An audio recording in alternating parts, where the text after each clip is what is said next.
धनतेरस की संपूर्ण पौराणिक कथा।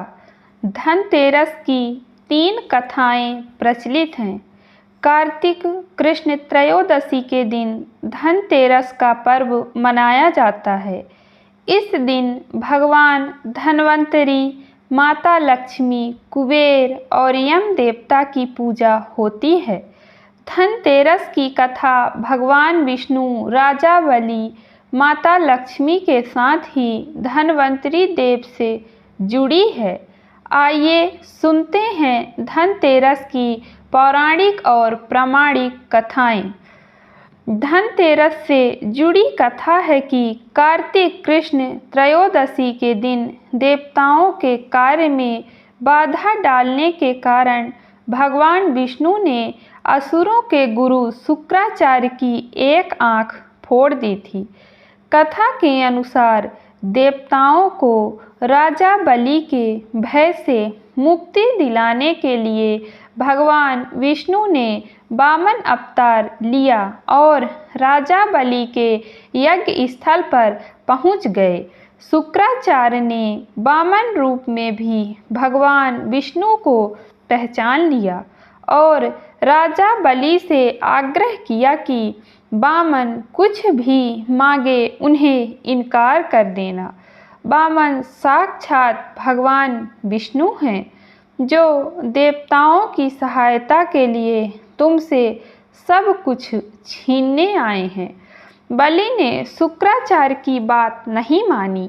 वामन भगवान द्वारा मांगी गई 3 पग भूमि दान करने के लिए कमंडल से जल लेकर संकल्प लेने लगे।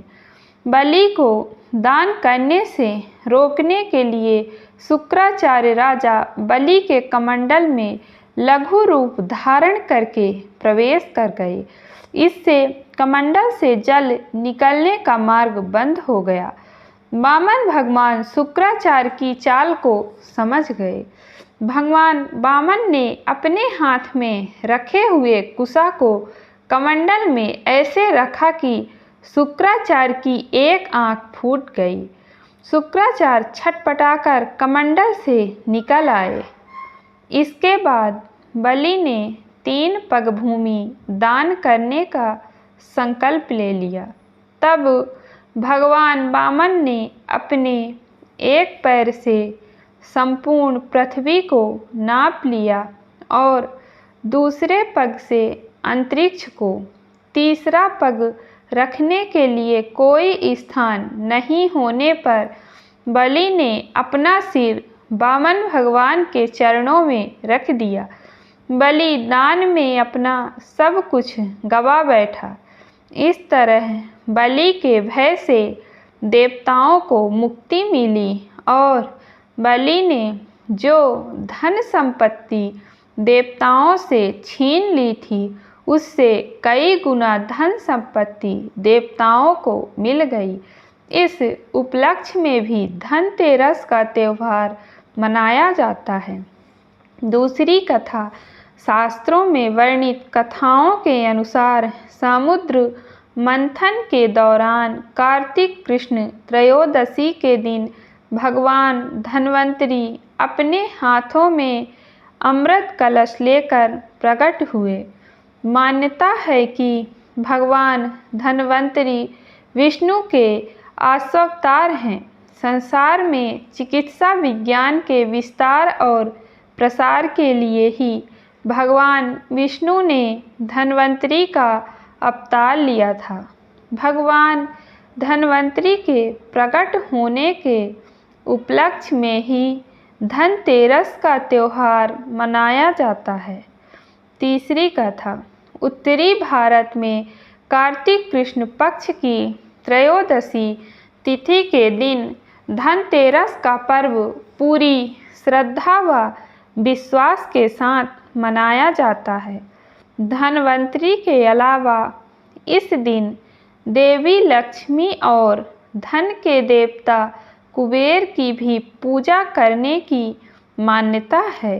इस दिन को मनाने के पीछे धन्वंतरी के जन्म लेने की कथा के अलावा दूसरी कहानी भी प्रचलित है। कहा जाता है कि एक समय भगवान विष्णु मृत्युलोक में विचरण करने के लिए आ रहे थे।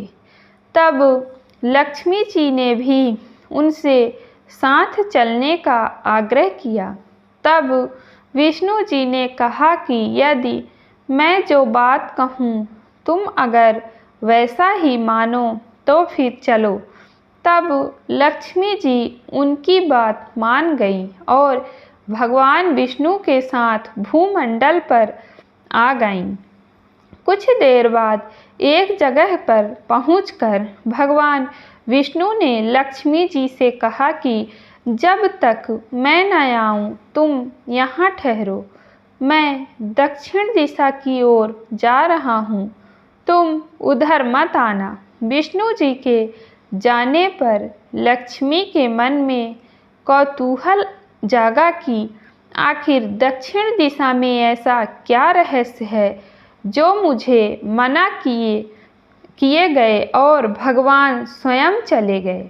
लक्ष्मी जी से रहा न गया और जैसे ही भगवान आगे बढ़े लक्ष्मी जी पीछे पीछे चल पड़ी।